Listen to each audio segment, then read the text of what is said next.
when we come to the thought of a Michael Bloomberg presidential candidacy. The first Democrat primary debate is actually only 6 months away, and the party's still trying to find an identity for 2020. A new poll of Democrat voters says the candidate they're most excited about is, quote, somebody entirely new, unquote. But if they can't have that, they'd settle for Joe Biden. Jason Nichols is a professor of African American Studies at the University of Maryland, and he joins us. This is very interesting polling, Jason. There was an old New Yorker cartoon years ago, a guy coming out of the theater, and the marquee says, "Fun for young and old," the New York Times. And it's a middle-aged guy looking extremely unhappy. And that's what the Democrat primary is. It's fun for young and old. There's like either guys who've been around for half a century, or there's people who are very callow and youthful. And not really a lot of space in between them, is there? No, I think that there are people who may be young but actually have plenty of experience. Many of the people have been in Congress or been in the House for a long time. I think we have a good field of people. I think more people are going to come out and announce in the next 2 or 3 months. I think it's going to be really exciting. It's an exciting time. And I will say, your last segment was really cool. That is the first time I've heard anybody use the term woke on a Fox News segment. So that was the first, and I enjoyed it. No, I'm totally unwoke, and I'm happy to join the unwoke party and be the unwoke candidate. I would agree with that. You are not woke. Oh, thanks. I don't know. Anyway, well, since you brought up Bloomberg, is Bloomberg your idea of somebody who excites you and excites the base?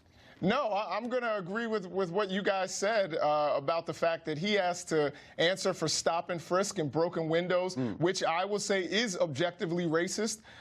We've seen the numbers of the people who get stopped and frisked, and they're usually black and brown. So I'm not excited about Bloomberg, and I would agree that he is out of touch. He is someone who is, very pro-business, seen as very Wall Street, right. and I don't think he's going to catch on with the progressive parts of the party. No, is that where the energy is? Because you put it in what one might call identity politics terms. And again, to go back to the young and old thing, you've got like geezers. You've got like Bernie, you've got Joe Biden, old white men in a party that seems to want something with a little more of an exotic frisson about it. I don't know that any American is exotic, whether you're a black American or a white American or no, but it is. If you think about identity politics, people always, the great thing about Ocasio-Cortez is she's a young Latina. It's you guys who are interested in all these categorizations of people, isn't it? Well, no, I think people were excited about Ocasio-Cortez because she was young. She's young, and she, the other guy, Crowley, was out of touch with his base, and that's why he lost, and he overlooked her. Any boxer will tell you you don't overlook your opponent, and he overlooked her. And I think, there's a good chance that she's going to challenge Chuck Schumer in the future if he does the same thing. Oh, bring it on. That I would love to see that one. And she'll hang all that stuff about when he's demonizing illegal aliens all around his neck. I would love to see that fight. Go for it, Alexandria. That would be a great that would be a great moment, Jason. Yeah, no, I think it'll be fun. I think all of this is going to be fun. And we have to remember that we don't have to decide things. Democrats don't have to have a clear answer. We know what it was in 2016 when Republicans smelled blood in the water with Hillary Clinton. They had a huge field, and, Donald Trump was not the #1 guy at this point. At this point, it was a guy named Mike Huckabee. Anybody remember him other than remembering that he's Sarah's father?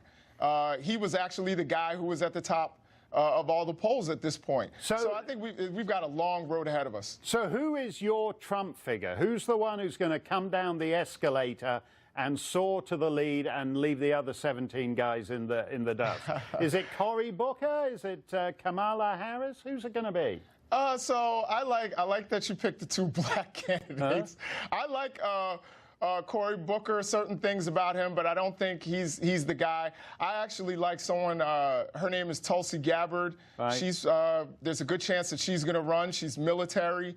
So she brings patriotism back to the Democratic Party, and she's very progressive on a lot of these other issues. So I think that she's somebody who could catch fire and leave others behind. But the Democrats are always looking for that strong military figure with the military background you mentioned, but they actually hate her position on Syria and that kind of thing, the base does. The base doesn't want to go, that's not the path the base wants to go down. It's not John Kerry's year again. They're not looking to square the circle with some hawkish Democrat, are they? Well, I think Tulsi, unlike Donald Trump, was not afraid to actually visit a combat zone and see what it is, and see things for herself. So I think that was, something that can be explained pretty easily. I think once people actually hear her give an opportunity to explain herself, I think that she will resonate. Okay, well, we'll see how that prediction holds up in that first debate in 6 months' time. Thanks a lot, Jason. Always good to see you. Happy New Year. Happy New Year.